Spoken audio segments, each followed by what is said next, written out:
Now let me show you a vulnerability in our application. So currently I'm logged out and I don't see the admin link. However, I can go to the browser address bar and access the admin page like this. So how can we solve this issue? In Angular, we have a concept called route guard that we can apply to various routes to protect them. Let me show you how that works. Back in VS Code, I'm going to generate a new service. So ng.js, I'm going to put it in the services folder and call it auth-guard. Okay. Now let's go to this new service, auth-guard. Now here I want to change the name of this class and make it a little bit shorter because by convention, we call this class auth-guard instead of auth-guard service. So let's change this to auth-guard. Okay. Next, we need to implement an interface called CanActivate. So let's go to angular.io and search for CanActivate. Here it is. So this interface is defined in Angular/router library. Now, if you scroll down, under interface overview, you can see the shape of this interface. So we need to add a method in our class called CanActivate. And this method takes two parameters, route, which is of type activated route snapshot, and state, which is of type router state snapshot. Now in this lecture, we're going to exclude these parameters. We want to simplify things, but in the next lecture, I will show you where you can use these parameters. So back to our auth-guard, here I want to implement CanActivate interface. Now we have a compilation error because we haven't implemented the CanActivate method. So CanActivate. Now in this method, we need to check to see if the user is logged in or not. If they're logged in, we're going to return true. Otherwise, we should navigate the user to the login page and return false. So in order to check to see if the user is logged in or not, we need to inject our auth service into the constructor of this class. So private auth service of type auth service.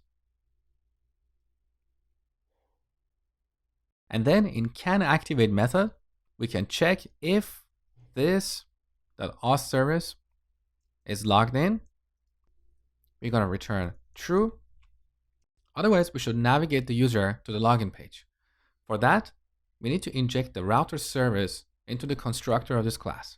So let's add another parameter, router of type router. Let's import this. Okay. So otherwise, this router.navigate, we pass our route parameters array. The first element is the path, login. And then we should return false. That's all we have to do. So this is what we call a route guard. Now we need to apply this guard on the admin route. So let's go to app.module. Here is our admin route. In this route object, we have another property called CanActivate. And we set this to an array. In this array, we can add one or more route guards. So I'm going to pass our auth guard class here. Let me break this up so you can see clearly. So we've got pass, component, and CanActivate. So with this technique, we can reuse this auth guard and apply it on any route that should be protected from anonymous users.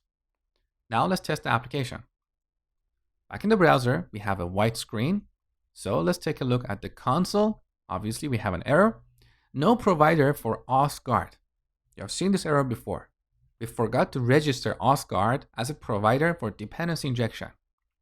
So back in app module, in the providers array, I'm going to add auth guard. Now back in the browser. Okay, currently I'm not logged in.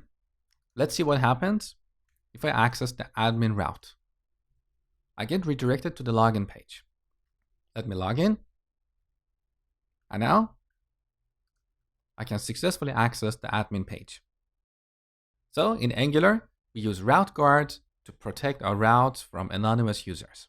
To implement a route guard, all we have to do is to create a class that implements the CanActivate interface. And here in CanActivate method, we check to see if the user is logged in or not. If they are logged in, we return true. Otherwise, we navigate them to the login page and return false.